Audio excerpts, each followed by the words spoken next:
Bueno, muy buenas tardes a todos. Muchísimas gracias por venir esta tarde a la presentación del último libro de Sir Ken Follett, El umbral de la eternidad, el final de la trilogía The Century. Somos muy afortunados de que Ken Follett, después de que presentó el primer libro de la serie, La caída de los gigantes, aquí mismo en Guadalajara, ha vuelto a Guadalajara con sus lectores mexicanos para presentar el final de la trilogía. En 1910 publicamos La caída de los gigantes y 2 años después El invierno del mundo. Hoy celebramos la publicación del final de esta gran historia, El umbral de la eternidad, y quiero mencionar, agradecerle de nuevo que haya vuelto aquí con sus fans en México. Las ventas de esta increíble trilogía superan ya los 12 millones de ejemplares en el mundo. Las ventas de todos los libros de Ken Follett superan los 150 millones de ejemplares, una cifra que pocos autores alcanzan y que habla sobre todo de la inmensa calidad y cuidado con que Ken Follett construye sus historias. Así como del interés de muchos lectores de adentrarse en la historia a través de personajes de carne y hueso como los que él crea. En esta trilogía, como muchos de ustedes que son lectores de Ken Follett saben, presenta una visión dramática de todo el siglo XX, el siglo que vivieron nuestros padres y nuestros abuelos y el siglo que formó nuestro mundo actual. La historia empieza en 1961 y termina en 1989, y en ese espacio de los años que corresponden desde el inicio de la construcción del muro de Berlín hasta la caída del muro de Berlín. Y en la novela vivimos acontecimientos históricos como el asesinato de Kennedy, de Martin Luther King, la guerra de Vietnam, el final de la Unión Soviética y también en el comienzo de la música pop en Inglaterra y en Estados Unidos. Y algo que no sé si muchos de ustedes saben, Ken Follett es un gran guitarrista y tiene una banda de rock en la que suele tocar. Pero sobre todo es la historia de la vida personal de nuestros personajes, la vida de los nietos de los protagonistas que iniciaron esta trilogía, La caída de los gigantes. Son ellos quienes viven esos años turbulentos y apasionantes. Y ahora le cedo la palabra a Ken Follett para que nos cuente un poco más de esta maravillosa novela y después podremos tener algunas preguntas de ustedes para que él las responda. Y después va a firmar en el Salón Internacional de Firmas, de modo que les agradecemos mucho su presencia. Gracias, Ken.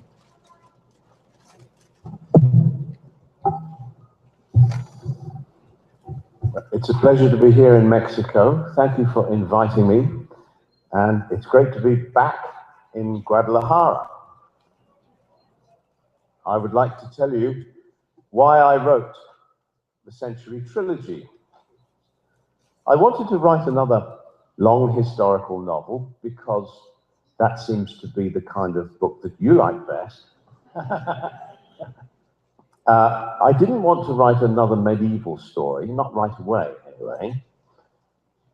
So I asked myself, what was the period in the history of the human race that was the most dramatic and interesting and passionate? And the answer is obvious. It's the 20th century. We had the First World War, which was the most terrible war that the world had ever seen. Then the Second World War, which was even worse than the First World War. And finally, the Cold War, which, if it had turned into World War III, would have wiped us all out. So it's a terrible period. It's also our story. The story of the 20th century is our story. I was born in 1949. I think everybody in this room was born in the 20th century. So the story of the 20th century is the story of what we did and what our parents did and what our grandparents did. And what a century it was. The change in human existence in the last 100 years has been enormous.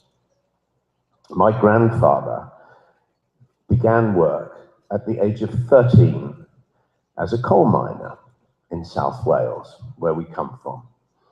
And I was often told this when I was a little boy, to explain to me how lucky I was to be able to go to school instead of leaving school at the age of 13 and going to work in a coal mine. They would say, "You are very lucky."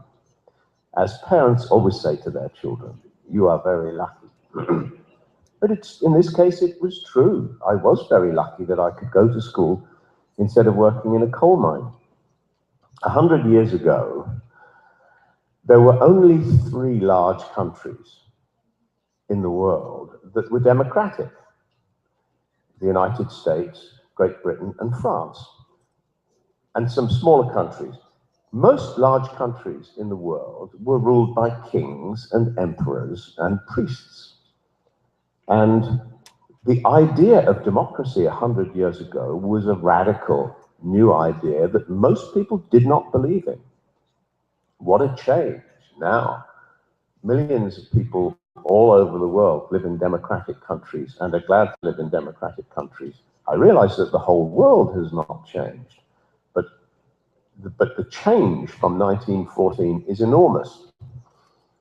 At the beginning of Fall of Giants, some are women who are campaigning for the right to vote, the suffragettes. They were called the suffragettes. And today, the idea that women would not be allowed to vote is absurd. But 100 years ago, it was very controversial. Most people thought that women were not intelligent enough to vote, too emotional or whatever. Most people, including many women, thought it was wrong that women should be allowed to vote 100 years ago. Think of the change that has been made in our lives, economically, socially, and in the family, by the change in the status of women over 100 years. So I started with that. I started with the changes that have happened in the last 100 years. And I start with history, and I never change the history. So although the book is a novel, if the book says that a battle took place on a certain day, then that is the correct date. Although the real dates are sometimes awkward for me in the construction of my story, I still never change them. So I take history as given. But then what I have to do is take the great events of history and transform them into parts of the everyday lives of ordinary people. Because that's what we want in a novel, isn't it? When we read a novel, we don't want a history book. We want a drama about some fictional characters who we're interested in, people who get into danger and fall in love, and we become involved in their destiny, and we want to know how things work out for them. Will she marry the right man? Will he be killed in the war? These are the things that draw us into a novel. So, for example, at the beginning of Edge of Eternity, the beginning is about the Berlin Wall. And the Berlin Wall was built because of an economic crisis in East Germany. Many people, thousands and thousands of people, were leaving East Germany and going to West Germany. But of course, I don't say in the book there was an economic crisis. That's boring. Nobody wants to read that. So I start with a school teacher, Rebecca. Monday morning, she goes to work at her school, and she has to sit down with her boss and try to figure out how they can run the school because half the teachers have gone. Where have they gone? They've gone to West Germany. And it's the same in the hospitals and the police force and the factories. But I focus on Rebecca because she's a character that we can identify with. And so instead of saying there's an economic crisis in East Germany, we say, Rebecca had a problem at work. And that explains, I think, explains why the Berlin Wall was built in terms that are not abstract.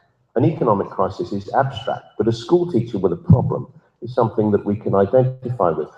And so time and time again, in writing this trilogy, I've been looking at what happened according to the history books and thinking, what did this mean to people who were living there?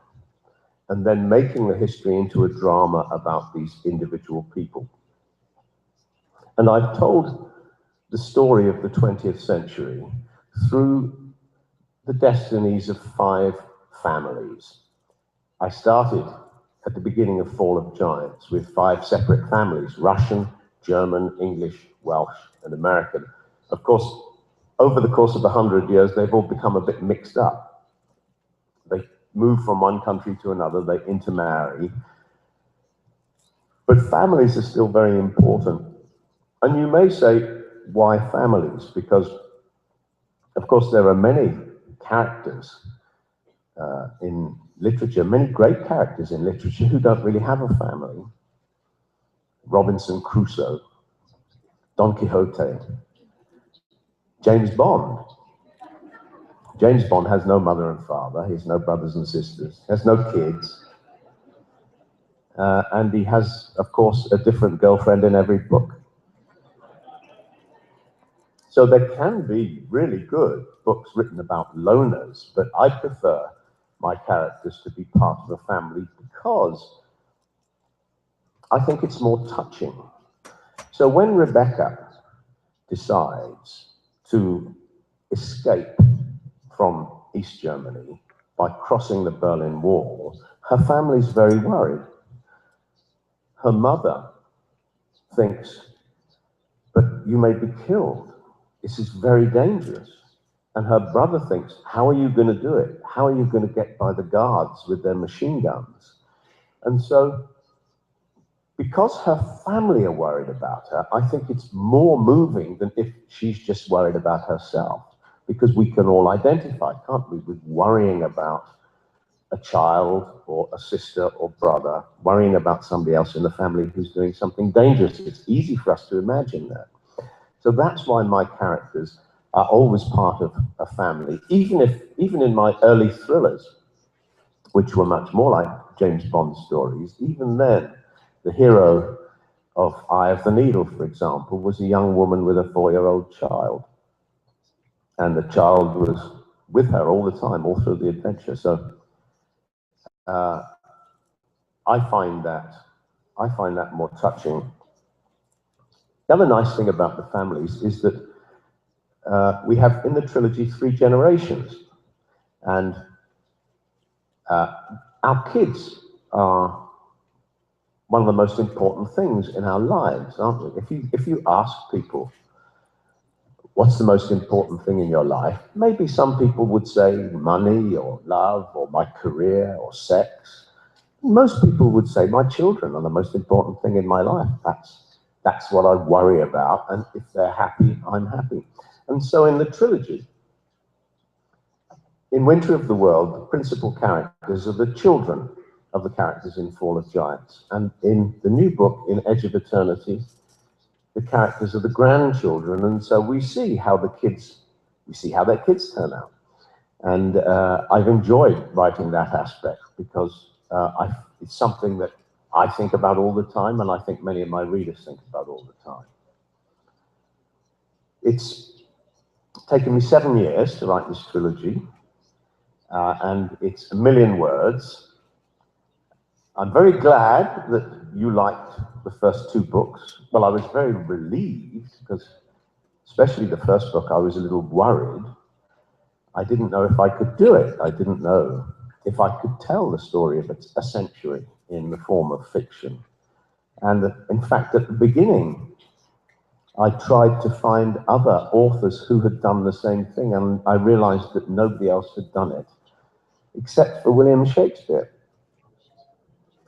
And as you may imagine, to learn that William Shakespeare was the only other person who tried to do this was not very reassuring.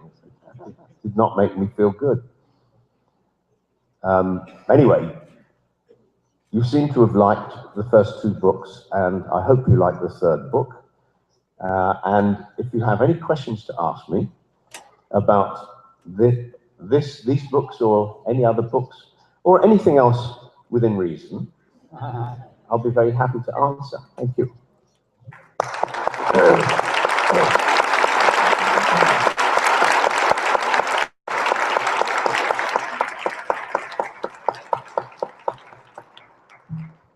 Tenemos unos micrófonos por ahí que les podemos acercar si levantan la mano. Y...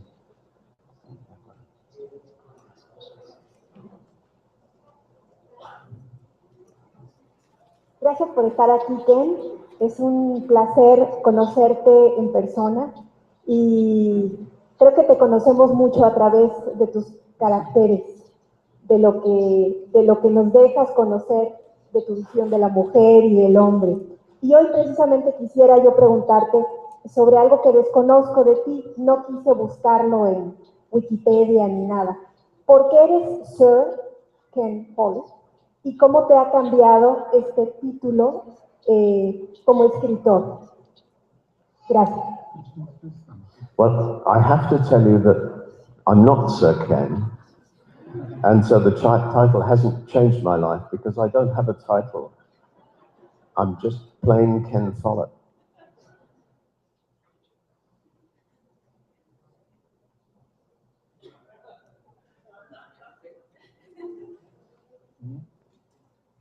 Who's got the microphone?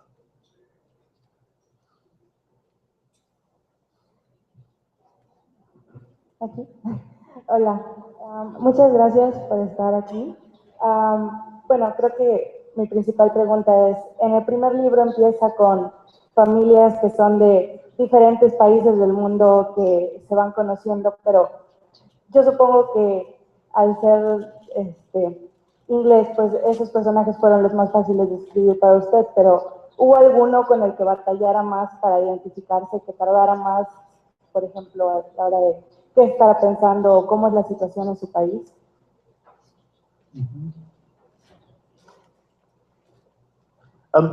This isn't really hard because it's what I'm supposed to do.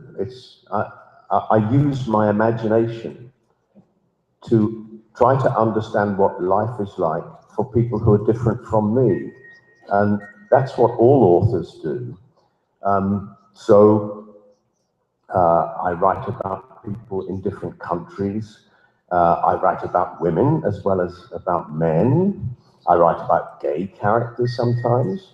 I write about people of color. And I wouldn't be a good writer if I couldn't imagine what life is like for people whose lives are different from my own. Of course, it's not just my imagination, because I do find out about things. For example, what life was like for factory workers in Russia 100 years ago. Of course, that's not just imagination. I read books about those factories. I went to visit, actually, the factory that's mentioned in Fall of Giants, the Putilov Machine Works. I went to look at it. It's still there. Huge. It's one of the biggest factories in the world. So it's a combination of imagination and actually finding out stuff about people. And I'm sometimes asked, how do you write about women? As a man, how do you write about women? And actually the answer to that is, all you have to do is listen to people when they talk. When we men talk to women, we usually tell them things, don't we? We want to tell them how smart we are, how rich, how powerful. We try to impress women. But if you just be quiet and listen, women will tell you everything. Everything. They will tell you how they feel about their husband and their children and their work, how they feel about love and sex and money. All you have to do is be quiet. And you absolutely learn everything. A ver, ¿dónde están los micrófonos? ¿Ya? ¿Están los micrófonos? Who's got the mic? Okay. Question in English. Thank you for coming. When you embark on a trilogy, the ordeal or adventure of writing a trilogy, how much pressure is there to finish it if you know beforehand that it's going to be a trilogy? It must be very difficult when you get to the second book, or the new book, the third book, to keep up the momentum and deliver. Well, you know, I enjoy this work so much, and I'm so deeply involved in it, that I never feel pressure like that as negative. I think, of course, all the time about you and the many other people who are waiting for my next book. And in a way that puts pressure on me, but it puts pressure on me to write a good book, because I don't want you to be disappointed. That would be terrible. And I said I would write the trilogy in 7 years, and I should have said 9. 9 years would have been more comfortable. Mm-hmm. So I did have to work long hours in order to finish it on time. But even that, you see, I don't really feel negative about that, because I was so completely absorbed in this story and trying to make it good and trying to make it fascinating for you, that I didn't think, oh, my life is terrible because I have to work from 7 o'clock until 5 o'clock, 7 days a week. I was just interested in the book and the story. So although there is a kind of pressure, I experience it as quite positive. If ever I feel a little lazy, if ever I write something that's okay, but it's not wonderful, and I read it the next day, and I think, maybe this will be okay. And then I think 10 million people are waiting to read this page, and okay is not good enough. It has to be great. So I write it again. Buenas tardes. Este lado. Sí, bueno, antes de felicitarlo, quisiera agradecerle más bien porque estos libros no hablan acerca de los grandes reyes, de los grandes presidentes o dictadores, sino hablan de la sociedad en general, del trabajador, del asalariado, del ama de casa, de los niños, y eso es el más atractivo que tiene la gente normal, ¿no? Más que hablar de estos personajes grandes, ¿no? que estuvieron a lo largo de los siglos. Y en especial quisiera preguntarle si no siente que se queda, aunque son grandes los libros y son de gran extensión, que en algunas cosas hay cosas que faltan de decir, porque pues, para explicar toda la historia de un siglo, pues se necesita como 100 tomos de esos, ¿no? O algo así. Gracias. It's certainly true that there were a lot of important and dramatic events that I had to leave out. For example, I really would have liked to write about South Africa and the apartheid system, partly because my wife Barbara began her political life in South Africa protesting against the apartheid government, and she had to leave South Africa because they were going to kill her, and that's when she came to England. And of course, it's a good story because it ends with the triumph of Nelson Mandela, and it's a wonderful story of patience rewarded, and it's also a story of how a man who was terribly badly treated was able to treat the people who abused him in a way that was kinder than anything that had been done. So the whole story is a wonderful story, but I couldn't do everything. It's already 1 million words. Even if it was 2 million words, there would still be things that I had to leave out.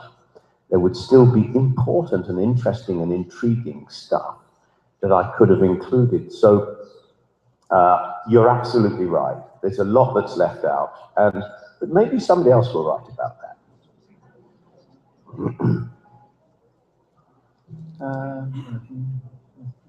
Hola, buenas tardes. Soy Gemelia Ortega de Agencia France Press. Quisiera preguntarle al autor sobre la figura femenina en su obra. Parece que siempre está en el protagonismo, en el centro del cambio. Quisiera saber por qué se centra tanto en lo femenino.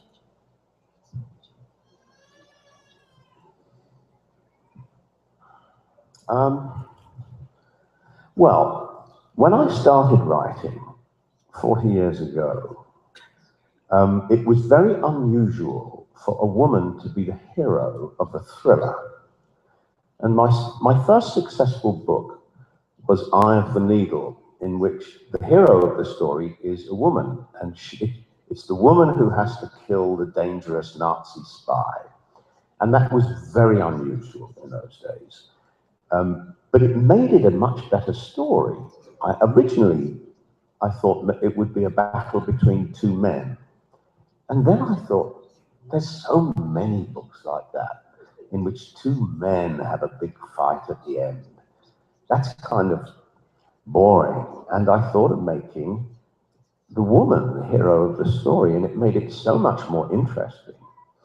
And I suppose, so why did I do that? Well, it was the time. It was the 1970s.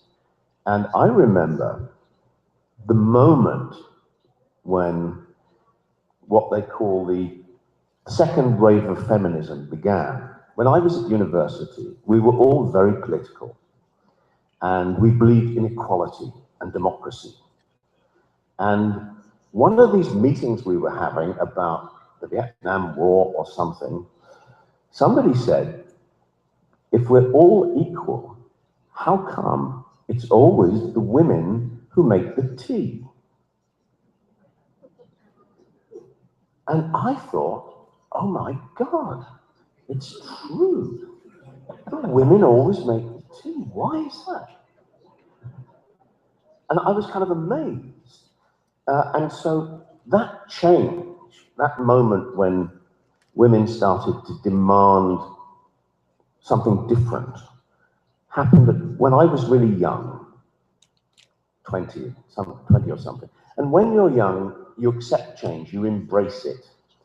My father could never accept that women could be equal. My mother was never allowed to sign a check. Until the day she died, she never signed a check. My father had the checkbook and he never gave it to her, and she never signed a check. It was very hard for him to change, but it was easy for me because I was so young. And I guess that change that happened when I was young influenced my writing. So when I started to make up stories, I gave the women strong roles. I thought I was doing it because the book would be better with women in strong roles, and the books were better. But I guess I was also strongly influenced, and we all were, men of my age, because these women who were saying these new things, they were the women we loved. They were the women we wanted to sleep with. And so we didn't say, oh no, rubbish, shut up, be quiet. We listened to them because we liked them, we loved them. And so we were changed. My generation of men changed completely in a way that the older generation never could. And I guess that's the answer to the question. It's a combination of what was happening in my own life and the fact that the stories became better if the women were more important characters. Bueno, buenas tardes. Bienvenido nuevamente a Guadalajara. Usted habla de acontecimientos que pasaron en el siglo pasado, que fue, como usted lo dijo, bueno, parte del siglo que nos tocó vivir. Pero no solo eso, creo que es un siglo interesante, ¿no? De grandes cambios. ¿Cómo ve el siglo que estamos viviendo actualmente? ¿Es lo suficientemente interesante como para la escritura?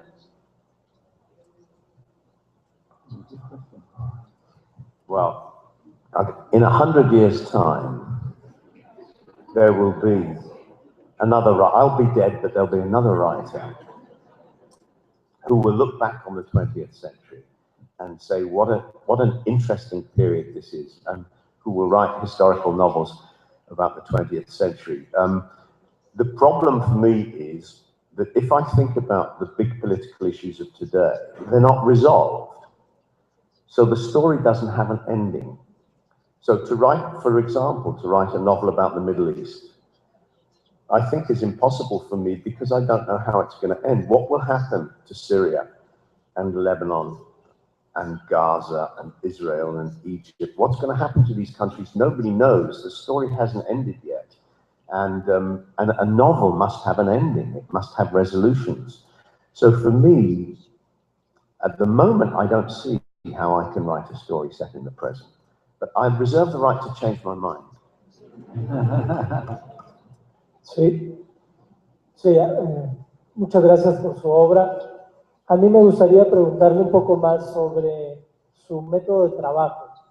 Ya nos dijo que parte de historias de gente común, pero pues siendo tan exitoso, a mí me gustaría saber cuál serían las claves para la construcción de estas historias que son, bueno, muy cercanas, pero en términos de su trabajo de todos los días, de 7 de la mañana a 10 de la noche, ¿cómo lo hace? Well, I spend a lot of time planning the book before I write chapter 1. And that period is very important to me. So for maybe 6 months, maybe even a year before I start writing the book, I'm planning it and also doing research for the book. And at the end of that period, I have quite a long document. It's a summary of the novel. It might be 50 or 100 pages typed out. And it tells me what happens in each chapter and who the characters are.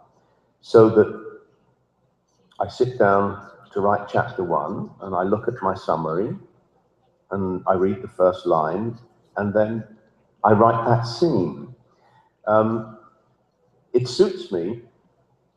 I don't get writer's block because writer's block is when you look at the sheet of paper and you don't know what to write. But I know what to write because I've got my summary. And the other important thing about it for me is I think in popular fiction, there must never be any boring bits. You know, the 19th century authors could spend 10 pages describing a mountain or a city, and their readers did not get bored, but we live in a different era, and modern readers want something to be happening quite soon. They don't want to read 10 pages about what the mountain looked like. So my plan ensures that there's never a boring bit. There's never a bit that you're tempted to skip over. I wrote several unsuccessful books, and one of the reasons they were unsuccessful is that I didn't plan them. The first book that I planned was Eye of the Needle, which was my first success, and since then I've always done it. So I hope that answers your question about my method. That's a key, certainly a key part of my method is that plan.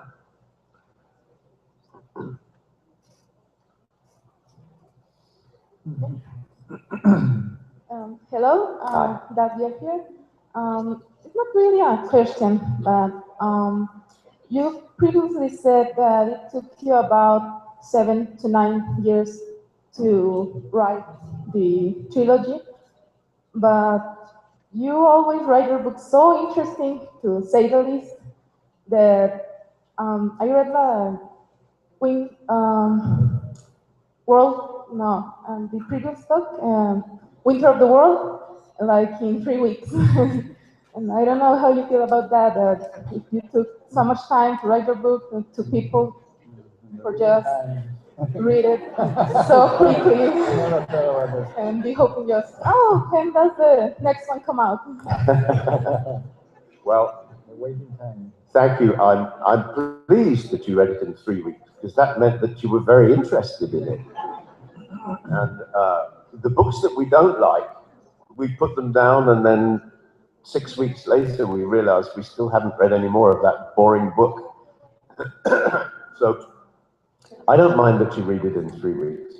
And in fact, I'm flattered by that. And of course, it's meant to be things that are difficult for me because they must not be difficult for you. So I spend a long time trying to make sure that my sentences are clear and easy to understand, because I don't want you to find them difficult. I don't want you to have difficulty. So it's okay if you read it quickly. That's a success for me. I wrote it slowly so that you could read it quickly.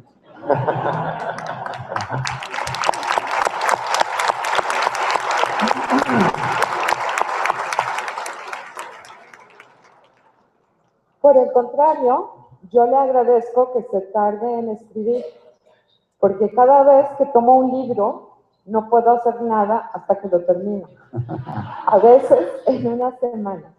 Pero sobre todo lo que le agradezco es que desde mi punto de vista me ha hecho la historia viva. Yo estudié historia, quizá como todos, en la universidad, en tantos lugares, pero no soy historiadora, sino es parte de lo que vemos, pero vivirlo en una novela en la cual nos mete en la fábrica en Rusia, o en Inglaterra, o en la mina, realmente es fascinante, porque nos pone la perspectiva de la vida verdadera. Y bueno, sus caracteres son adorables, pero en realidad para mí el mayor valor es que le dé vida a la historia. Muchas gracias. Hello. Thank you. That wasn't a question, but it was really nice. Oh, hello, Ken.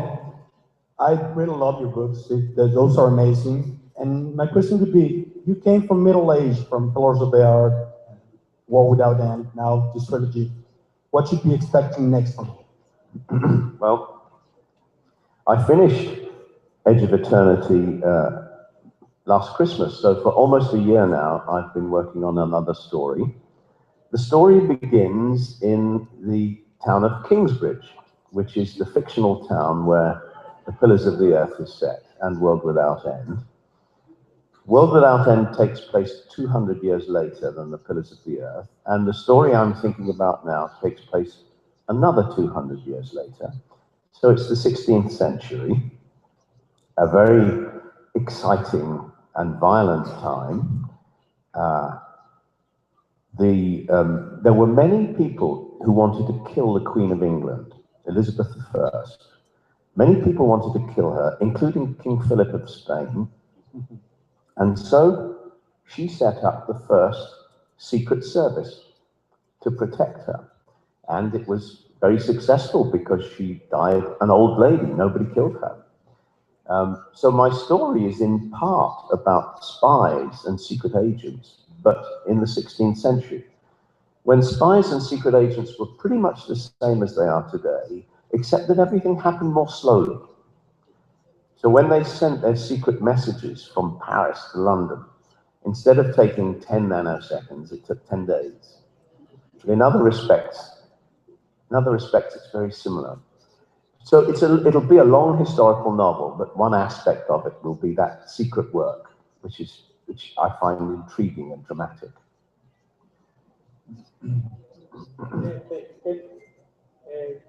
Qué bueno que estás en México.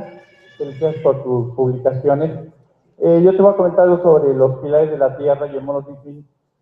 Algunos son elementos que a mí me impactaron, porque la investigación científica fue exitosa y fabulosa, porque nos transportó, a mí me transportó a la Edad Media, al conflicto entre la Iglesia y los estados feudales.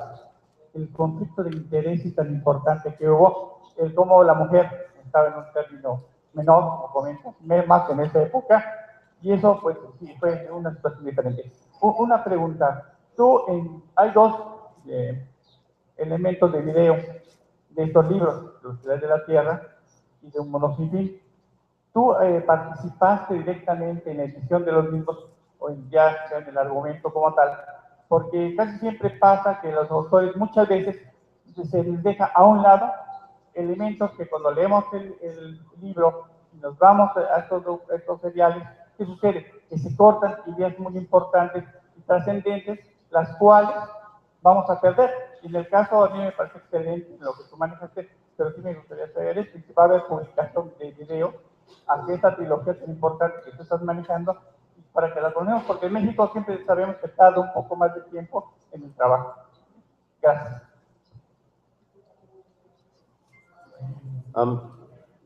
Well, first of all, I thought the TV series of The Pillars of the Earth was very good.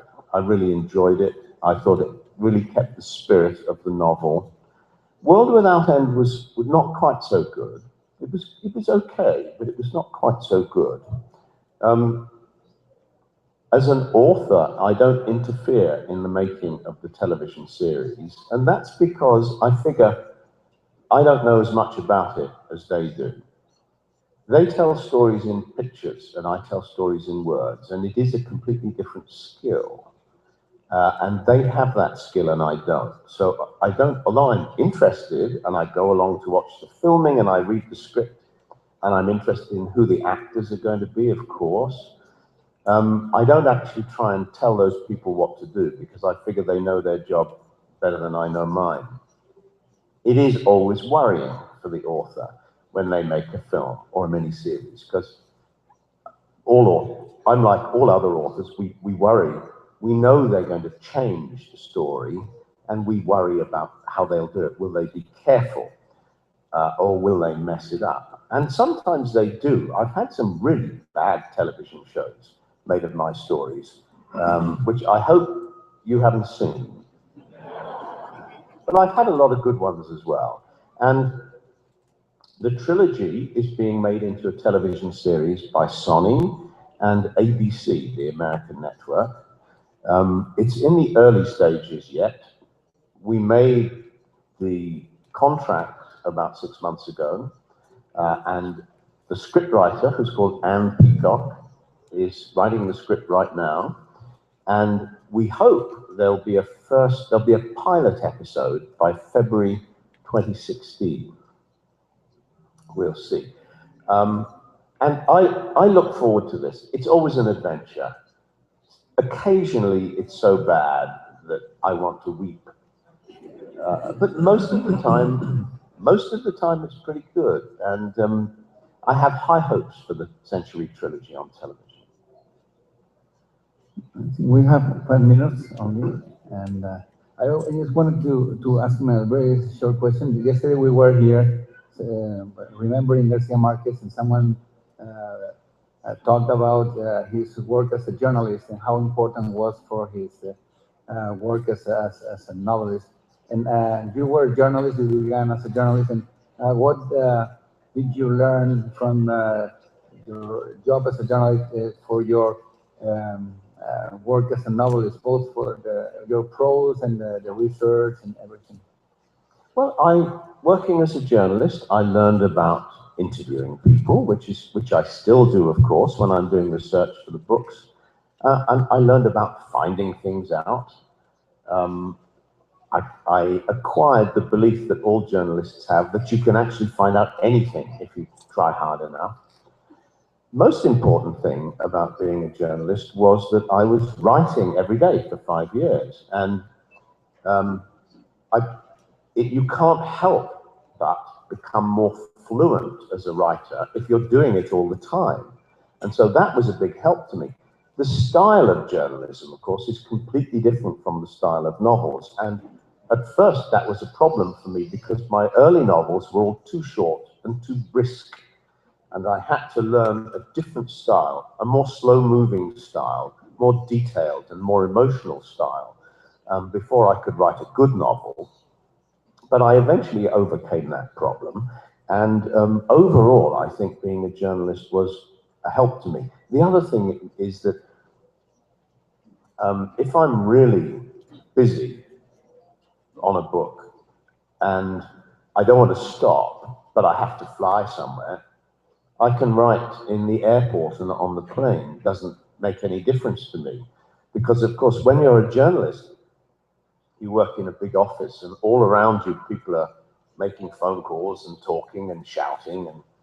And you of course, you can't say, would everybody please be quiet because I'm writing? So it became normal for me to write in a noisy atmosphere, and I can still switch off the world and concentrate on what I'm writing, and that's been quite helpful too. Cuando he revisado estadísticas sobre lectura, trabajo en cuestiones de investigación sobre la lectura y el libro, veo que siempre en México los libros de historia se venden mucho o tienen un alto índice de ventas, y a mí se me hacía muy raro porque no me imaginaba a las personas leyendo libros de historia como en la universidad o en la preparatoria, pero me doy cuenta que es este tipo de historia novelada la que leemos los mexicanos y los que estamos todos aquí nos gusta muchísimo.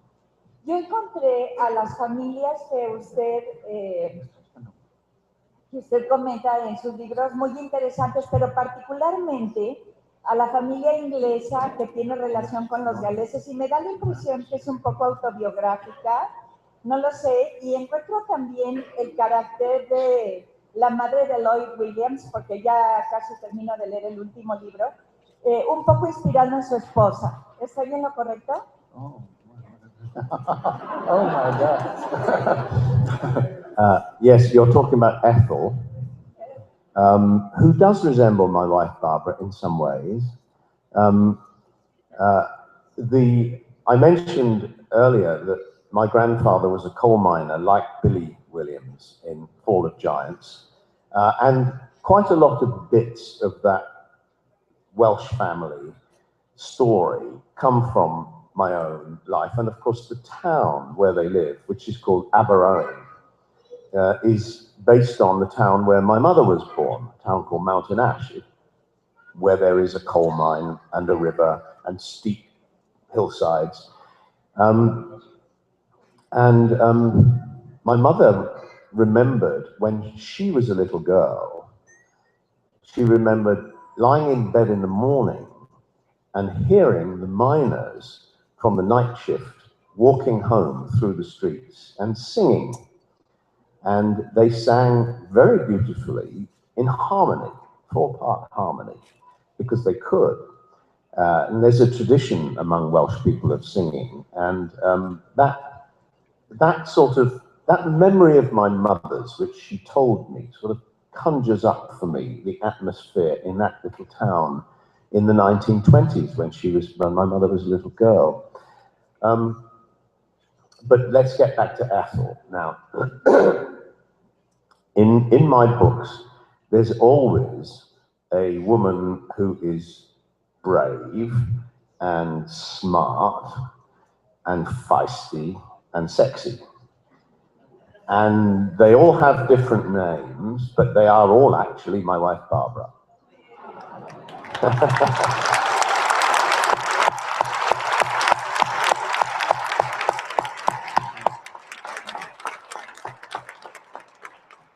Muchísimas gracias a todos, muchísimas gracias a Ken Follett por volver a México, y recordarles que en el área internacional, en la salón de firmas del área internacional, estará ahora, ya hay una gran fila esperando, de modo que vayan corriendo porque sí va a estar un poco